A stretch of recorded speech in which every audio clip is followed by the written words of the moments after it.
significantly better.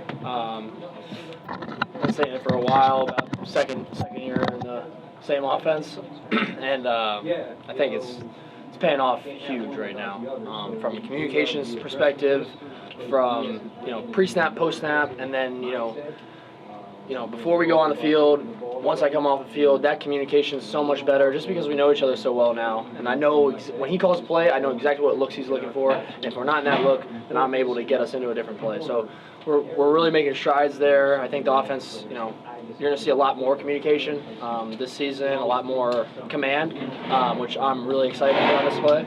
So, yeah.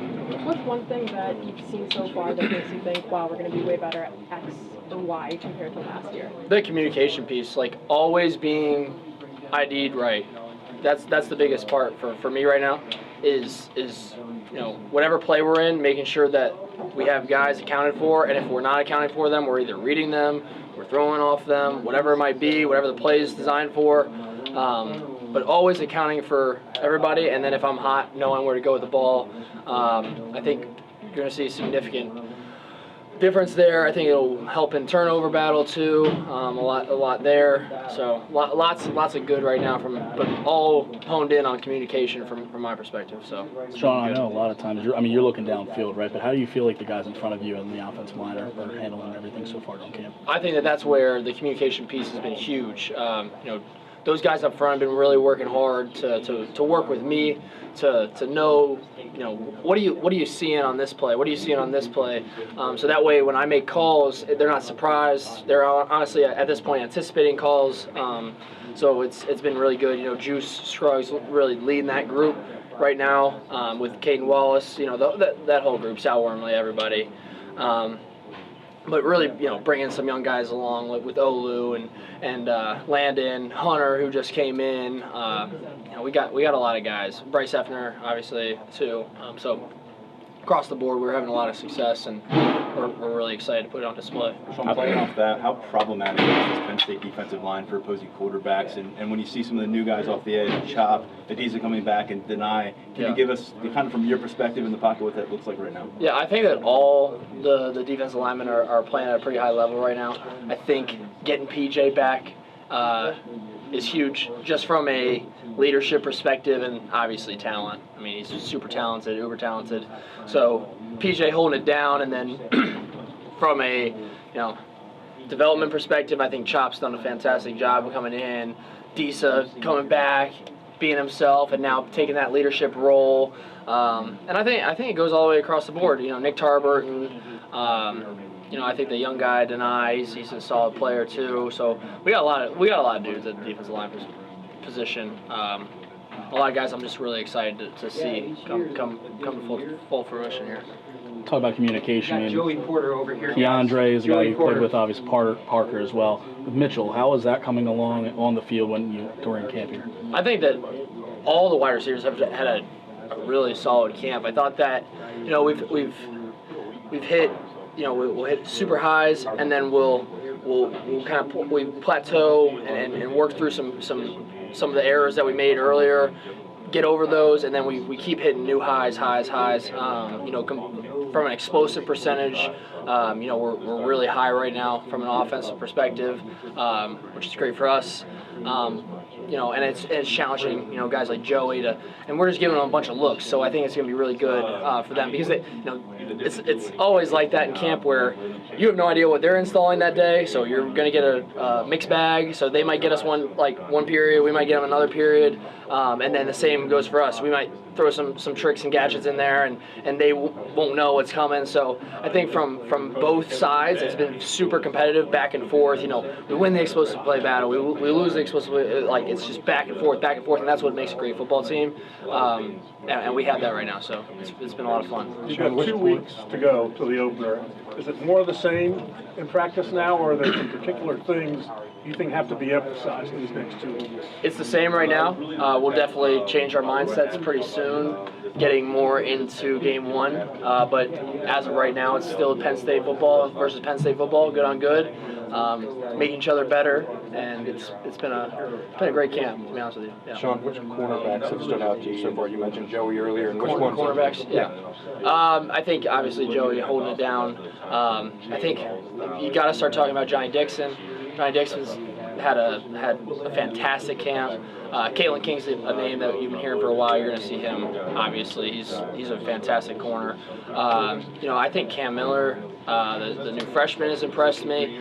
But realistically, it goes down the line. All the corners have had a solid camp, and they've given us challenging looks. It's been a lot of fun. With the vets in there, Day, all them guys. So I think it's been very productive. I think they're very proud of what they put on film so far. Keep building on that, and then take it to the next level, week 1. So. Sean, what's the difference between running plays and running an offensive system? And do you feel like in year 2 you can get to a point where you can do something like that? I think that's kind of what I've said in the past, and in my own words, is you're either learning offense or you're mastering offense, and that's kind of what you're alluding to. That mastery has been super important to me, and it's been working out in my favor, in the offensive favor, and just from, it goes all back to communication, because that's realistically, I see it, offense is got to be synchronized. Defense, you can play a little bit more loose, have a little bit, play on your own a little bit more within the system, but offense, if not all 11, if the left tackle's off from the right tackle, we're going to have a bad play. If I'm off from wide receiver, we're going to have a bad play. So we got to be synchronized. We got to be on point with every single play to make the ball move. So I think it's that piece that we've really came together on throughout camp. So when we learn about that, we learn about one play plays off another, and they all kind of work together. Is that something that you can achieve initially, of running something that you have plays that complement each other and things like that? That's kind of what I mean. Yeah, every offensive system, when you install something, you have your base plays, and then everything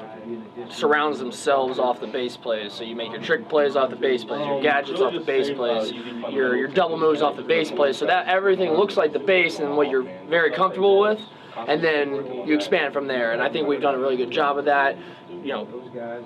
Putting in the spring, saying, hey, these are what we are going to hang our hat on this year, and then now really expanding off that, testing the waters, taking shots, doing all those things to get that chemistry down. And so yeah, that's really why camp's been so good, is because of that. We really solidified those base plays and made strides in everything else. So. We've talked a lot about command and communication and the continuity with Yursich. What does that look like for Christian Bayou in year 2 for him, and being with the same offensive quarterback himself? I think it's huge. Just looking. I like to think of CV when I was in his shoes in my second year. Jomo leaving, but Ricky Ronnie was here my second year, and then I had Ricky for my first year starting. Being able to have that offensive coordinator, it's really helpful, and it really, that was one of the years that I made the biggest jumps for myself too, and so I'm happy for CV to be able to have that opportunity to have a second-year OC in his second year. Because realistically, that's when you really can make the next step. Because it is tough when you have to learn a new offense. You're trying to develop your own skills, you're trying to develop the offensive skills, and you're trying to learn everything at the same time. But now being able to kind of take a step back and say, okay, I know all the base concepts, I know what everything, the signals and the calls. Now, why are we calling it? What are we doing? What are we trying to accomplish with this play specifically? And then once you start to dive into that, that's when you take it to the next level. As you hear coaches and players say, this was my favorite locker room, or this was my favorite team, which means that somewhere on that list there's your least favorite team or least favorite locker room and things like that. But what are the characteristic differences between, this was a team I loved being on and this one was like pulling teeth, and what do you look for as a leader to kind of get the better, not the worse side? I feel like that's like a parent question. Like what's your favorite kid? Like, you're not going to answer that. But no, I think that the main thing from my perspective of a great team, or teams that I've really just loved being a part of, are the ones that are open-eared, and ready to listen, and not quick to react if you got something to say to them from a leadership perspective. And this team's got that. Everyone's super humble. We know where we're at. We're not happy with where we're at. We're ready to go for the season, to prove ourselves, to get going. So yeah, that's what I love about this team right now is we're silent, but we're moving toward that week 1 to start to get our name back. How quickly do you know? I mean, is that a thing that develops over the first couple of weeks? Do you get into camp and go through the first 2 weeks and go, okay, so this is not a huge pain in my ass or anything like that? You kind of like find that out. You learn what your team's going to be throughout the whole year. I think you really learn your team during that second summer session because that's when you have everybody. So you have all your new players, your walk-ons, everybody coming together. So I think that portion right there is a huge piece of where I'm like, okay, these are some guys we got to help bring along. This is where we can improve. And then realistically, you're right. The first 2 weeks of camp is when you really, really understand. And I would say not even the first few days, because first few days everyone's excited. It's what are you doing on day 11, day 12, day 13, where it's like 9 o'clock at night and you're still watching tape and you're kind of like got to wake yourself up, stand up, have a cup of coffee, whatever it might be. Those are the days where you really find out who your team is and how they react to pressure situations like that, and I think we've handled it really well. It's nice when we have days like this, too. So. Hey, Sean, during media day, Harbaugh and Dave both said our goals are to win the Big Ten and be national champions. That's not the deal here. What are the advantages and disadvantages of articulating that at the beginning of the season?